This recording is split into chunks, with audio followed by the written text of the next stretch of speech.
It's time to face Austin FC in the quarter-final of the Champions League in the second leg.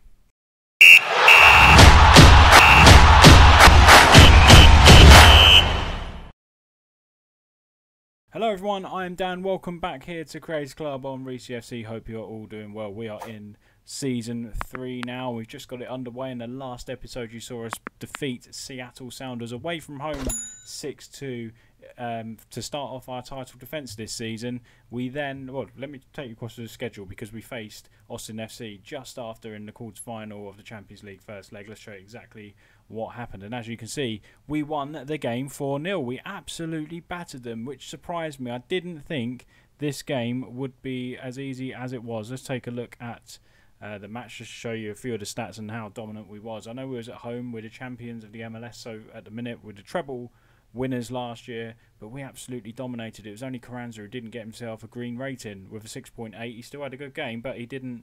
Apologies for that, I've got a really itchy eye. It started flickering a little bit since I pressed the record button. But yeah, everyone's got a green rating. We played really, really well in this game. The only downside, Besler picked up a yellow card, which means he's suspended for this second leg. But we've got a nice 4-0 lead coming into the game.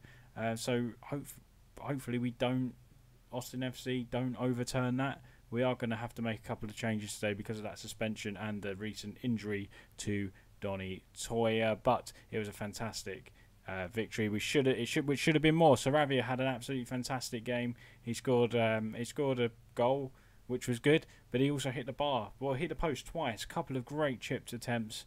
Both hit the post. He was very unlucky, and it could have been 6-0. Could have been more. We absolutely battered them. It should have been 4-0 at half time, but it was only 2-0 and we managed to go on. Sadiku's goal probably should have killed it in the 89th minute. 3-0 was a bit, they could still do this. They could still do it in 4-0. If we can win a game 4-0, they can win a game 4-0 as well. So it isn't completely over, but let's jump straight in to the action, shall we? And this is the team we've selected today. As you know, I just mentioned there that Besler is out suspended, so Butty comes in for him. Toya picked up an injury, although he is fit. He picked up an injury in the last game, and because his injury risk is high, we're just going to rest him today. We're 4-0 up. We're going to put Trin Mandung. He's in for his full debut, but he's going to play out on the right-hand side. And in fact, we're not going to have him as an attacking wing-back. We'll just have him as defending because he's slightly more comfortable like that. But this is the side we've gone with. It's O'Leary, Powder, Phillips, Bussey, Trin Mandung, Kay, and Pasuelo in the midfield, Saravia, Rasnak, Ramirez, and Carranza. Now, you might recall a couple of episodes ago, Ramirez, or was it the last? I think it was the last episode where we done squad registration.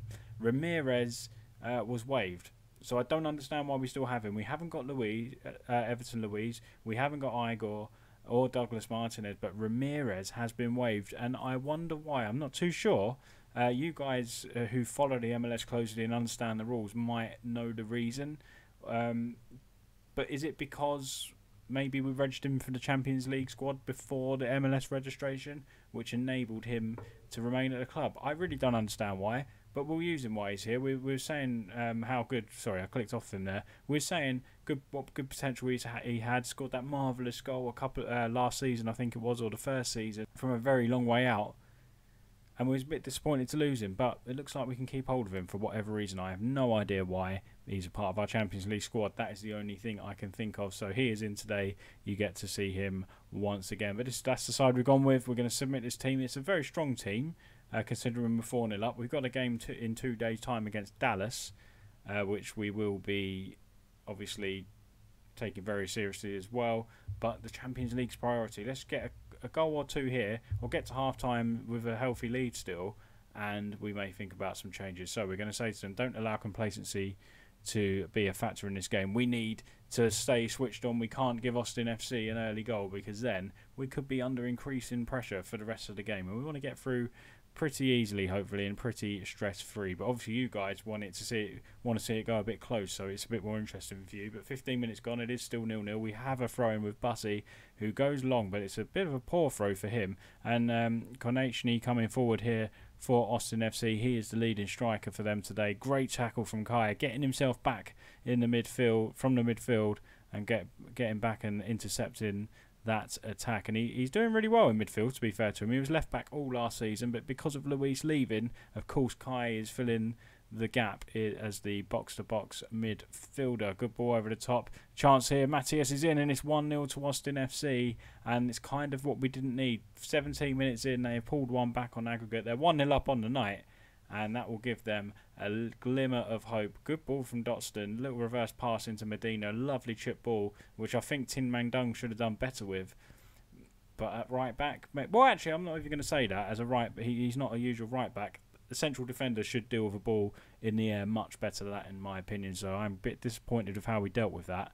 If he got skimmed on the right hand side there, on their left, I would have been I wouldn't have been as disappointed because he's not a wing back or a full back. But there, he should have won that in the air. Rusnak, Carranza. This is great football. Lovely ball to Powder. Powder's in, and he should have hit it first time, shouldn't he? I think he was offside. No, it's a goal kick. How's that a goal kick and not a corner? Good ball into Phillips. Phillips on his own. He strikes, and he should have hit the target again. A lovely opportunity for us, and it is still 1-0. So we are creating chances, which is great. The front three aren't doing too well, are they? Sorry, the midfield attacking midfielders.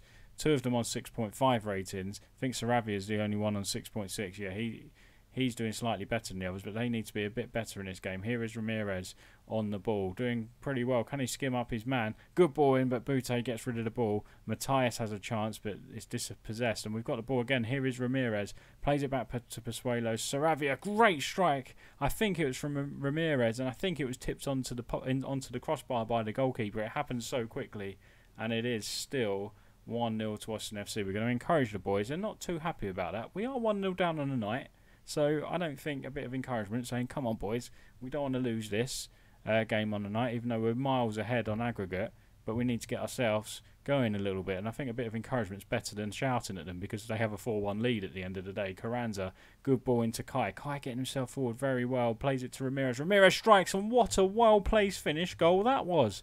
Lovely strike from Ramirez. That reminded me of like a Steven Gerrard or a Frank Lampard style goal. Outside the box, just placed it. It was like a side foot, wasn't it? Into the bottom corner. At the goalkeeper's near post as well. He will be disappointed with that. Kay's layoff. Ramirez, first time strike. Passed it. It was a well-drilled pass from about 25 yards out. Lovely strike. 1-1 on the night. And we still have our 4-goal... I was about to say we still have our 4-goal advantage as we go in at half-time. But... we still do because he's put that effort wide. The rebound, Medina should have probably scored the rebound there. But we're 5-1 up in aggregate, 1-1 on the night. Not playing too badly. We're going to say we're happy with the way it's going because we are. We've still got a 4-goal lead, which is fabulous. And we are going to look at making a change, to be honest. I'm going to bring off Carranza and put Sadiku on. And should we rest up someone else as well who's got a heart that's disappearing before their eyes. We might bring on Sam Brown for Rusnak. Give Rusnak a little rest. He's played a lot of football for us in the Champions League games and the league. We'll give him a little rest. Brings Brown in, and hopefully Rusnak will be fit for us for the Dallas game, which is, as I said, in like 48 hours' time. I think it's less than 48 hours' time. Is there a penalty in there? I have no idea what happened. It says Medina was pushed over by Powder, and not even a VAR check. Is there no VAR in the Champions League? Interesting. Medina steps up though. He strikes and it's saved. Oh, it hit the woodwork rather. It looked like a save. Keeper went the right way, but it did hit the post. Poor penalty indeed for Austin, and it is still 1-1 on the night. We're going to demand more from the boys. Kraylak is a man. That's quite a good shout from our assistant, to be honest. Give Kraylak a few more minutes. Kay could do with a little rest as well. He will be the next player coming on because he's now back from injury, and it's another good option for us in the midfield. You guys know how pivotal Kraylak has been throughout this whole series. Here's Mandung on the wing. He's a wing back today, of course, in a defensive role, so he shouldn't be up there. He should be back in his own half, shouldn't he? Powder on the ball now. He's going to attack because he's on an attacking role as a wing back, and Powder's slips it into Saravia. Saravia's been quiet today, plays it to Sadiku. Powder's in acres of space. Can he whip it across? He can. Brown, Ramirez, and it's cleared away. Opportunity there to go and win the game on the night. And we'll see what happens with this highlight, and then we'll look to bring on Kraylak. Here's Matthias, and that's a poor interception. Who was that? Was that Phillips? It was a poor tackle there. I think it was Phillips. Like, what are you doing? A needless slide in there. He was nowhere near the ball. And I know it's in. We've got a free kick there, but I am going to bring on Kraylak now.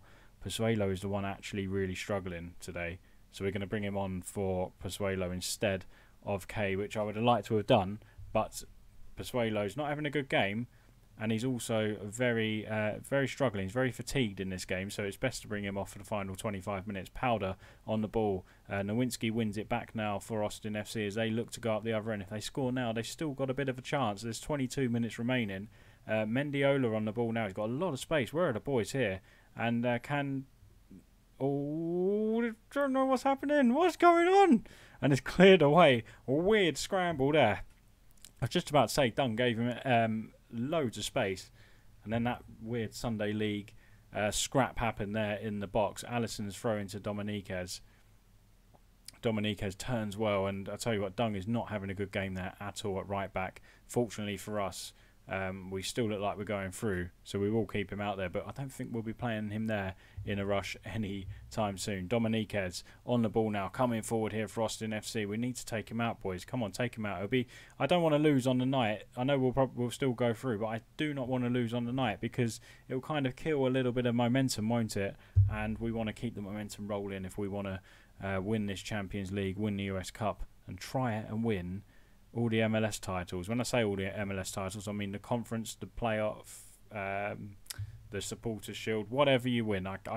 You win all them things, and of course we want to go on to win the MLS Cup as well. So we are near the end of the game. We are just going to demand more from the boys, which they won't like because we are winning. Not just on, obviously not on the night, of course, but on aggregate.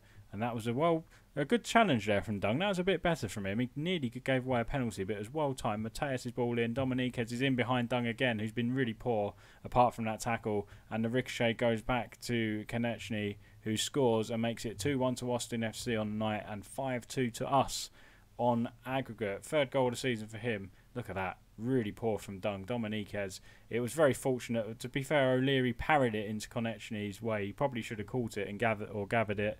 And it is 2-1 on the night to Austin FC. Come on, boys. So I'm not going to say anything to them because they look really down in the dumps, don't they? And Saravia's picked up an injury, which is not good. 93rd minute injury. We can't make another change, obviously. That is rather annoying.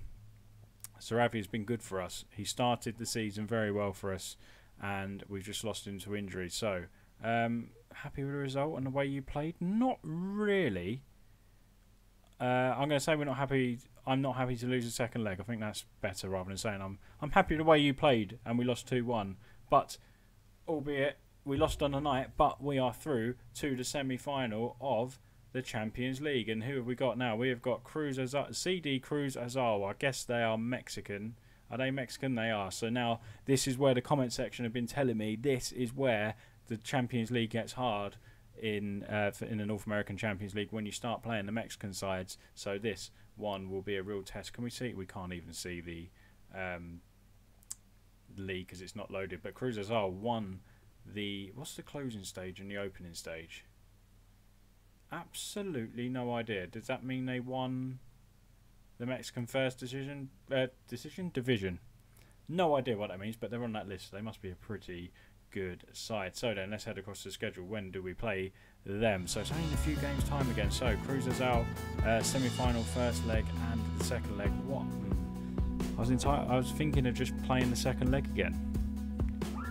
Should I play the first leg and the second leg online? I think if we're going to focus on the Champions League and the US Cup, let's come back for the first leg for the next episode, on tomorrow's episode. Cruz Azul in the semi-final first leg of the North American Champions League, and then Thursday's episode will be the second leg as well. I think that's fair enough. If we're concentrating on Champions League and the US Cup this year, the MLS can keep rolling in the background. If we go out, we'll focus more on them throughout the episode. But guys, if you did enjoy that, please leave a like on the video. Make sure you subscribe to the channel as well for me. Hit the little bell to be notified every time I upload a video. Make sure you check me out on Twitch as well, twitch.tv/ReesyFC. I should be streaming tomorrow night as you're watching this. This is Monday's episode, so tomorrow night, Tuesday, I should be streaming around 7 or 8 o'clock. Check me out on Twitter, follow me there to know when I'm streaming, basically, so I will put it up there. But thank you for watching. Let me know how you think we're going to get on in the semi-final against Cruz Azul, and we'll see you next time here on Reesy FC. Thanks for watching. Bye bye.